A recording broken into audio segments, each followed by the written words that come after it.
হয়নি। আমাদের ছেলেও তো টনটনা ছিল। আমি তো এই সোমবার 16 তারিখে আমি ওকে ভর্তি করে গেলাম। আবার ওই আমাকে বললো কিছু কি আপনার ছেলের খুব অসুবিধা আছে, আপনার তাড়াতাড়ি আসেন, বাস এটাই বললো। আর ওরা জানি না, ওরা সব বললো যে আমার এই ছেলেটা শরীর খারাপ এসছে। তো আমরা গিয়ে দেখলাম, আমাদের যারা স্টাফ ছিল ওরা নিয়ে আবার করমদিঘি হাসপাতালে গেল। ওখান থেকে নিয়ে আবার কিষানগঞ্জের লায়ন্স ক্লাবে নিয়ে গেল। আবাসিক স্কুলের হোস্টেলে অসুস্থ পড়ুয়া, পরবর্তীতে হাসপাতালে নিয়ে গেলে মৃত্যু হলো পড়ুয়ার। এই ঘটনায় চাঞ্চল্য ছড়িয়ে পড়ল ডালখোলা থানা এলাকার একটি বেসরকারি আবাসিক স্কুলে। উল্লেখ্য, ইসলামপুর পুরসভার 8 নম্বর ওয়ার্ডের বাসিন্দা মোহাম্মদ নাইম তার ছোট ছেলে মোহাম্মদ আশরাফকে গত মাসের 16 তারিখে ডালখোলা থানার রানীগঞ্জ গ্রাম পঞ্চায়েত এলাকার একটি বেসরকারি স্কুলে ভর্তি করান। শবে বরাত উপলক্ষে চলতি মাসের 10 তারিখে বাড়িও যায় আশরাফ। এরপর 16 তারিখে সে হোস্টেলে ফিরে আসে, কিন্তু শনিবার রাতে হঠাৎই অসুস্থ হয়ে পড়ে আশরাফ। স্কুল কর্তৃপক্ষ চিকিৎসার জন্য আশরাফকে প্রথমে করণদিঘি গ্রামীণ হাসপাতালে নিয়ে যাওয়ার পাশাপাশি ছেলেটির বাবাকেও ফোন করে পুরো বিষয়টি জানায়। কিন্তু শারীরিক অবস্থার অবনতি হলে আশরাফকে কিষানগঞ্জের মেডিকেল কলেজে নিয়ে যাওয়া হয়। সেখানকার চিকিৎসকেরা পড়ুয়াকে চিকিৎসার জন্য অন্যত্র নিয়ে যেতে বললে পরিবারের লোকজন আশরাফকে ইসলামপুর হাসপাতালে নিয়ে গেলে সেখানকার চিকিৎসকেরা তাকে মৃত বলে ঘোষণা করেন।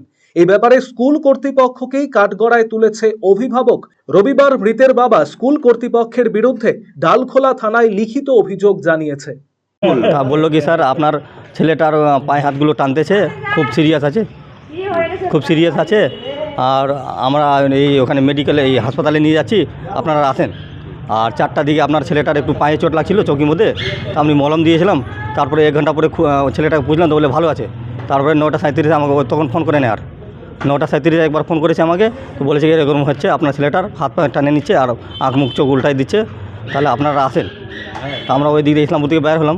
তারপরে এখান থেকে হাসপাতাল থেকে বের করে ওরা ওখানে নিয়ে গেলো কিষানগঞ্জ লেন্স ক্লাবে। ওখানে আমরা 9:30 পৌঁছায় গেছি, এরা 11টা পৌঁছাইছে। তারপরে উপরে ডাক্তার নিয়ে গেলো, উপরে ডাক্তার দেখালাম, তো বলতেছে নাই, ছেলেটা নাই, মানে রাস্তায় ও ডেট হয়েছে বা এখানে হয়েছে। যদিও স্কুল কর্তৃপক্ষের দাবি, পড়ুয়ার মৃত্যুতে স্কুল কর্তৃপক্ষের কোনো রকম গাফিলতি নেই।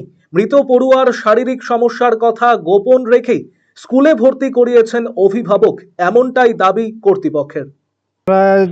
আমাদের কাছে সিসিটিভি ফুটেজ রয়েছে, আমরা সকাল থেকে নিয়ে সন্ধ্যা পর্যন্ত দেখাতে পারবো। কিছু না, খেলাধুলা করতে গিয়ে হলো, রেস্ট করতে বললাম, তারপরে হঠাৎ করে দেখি যে ঘুম থেকে উঠে ও বমি করতেছে। তারপরে আমরা করমদিঘি হাসপাতালে নিয়ে যাই, ওখান থেকে রেফার করে লায়ন্স ক্লাবে। ওখানে নিয়ে গিয়ে শুনলাম নাকি মৃত্যু ঘটেছে। এখানে বিস্কুটকে খেলাধুলা করতে গিয়ে চকি থেকে নাম থেকে একটু লেগেছিলো ওর পায়ে, সেটার জন্য মলম টলম বলনি লাগিয়ে দেওয়া হয়েছিল। তবে আমার যা মনে হয় যে ছেলেটার প্রিভিয়াস কোনো হেলথ ইস্যু রয়েছে, সেটা পোস্টমর্টমের মাধ্যমে ধরা পড়বে বা জানা যাবে আর কি, যতক্ষণ। RCTV সংবাদ, ডালখোলা।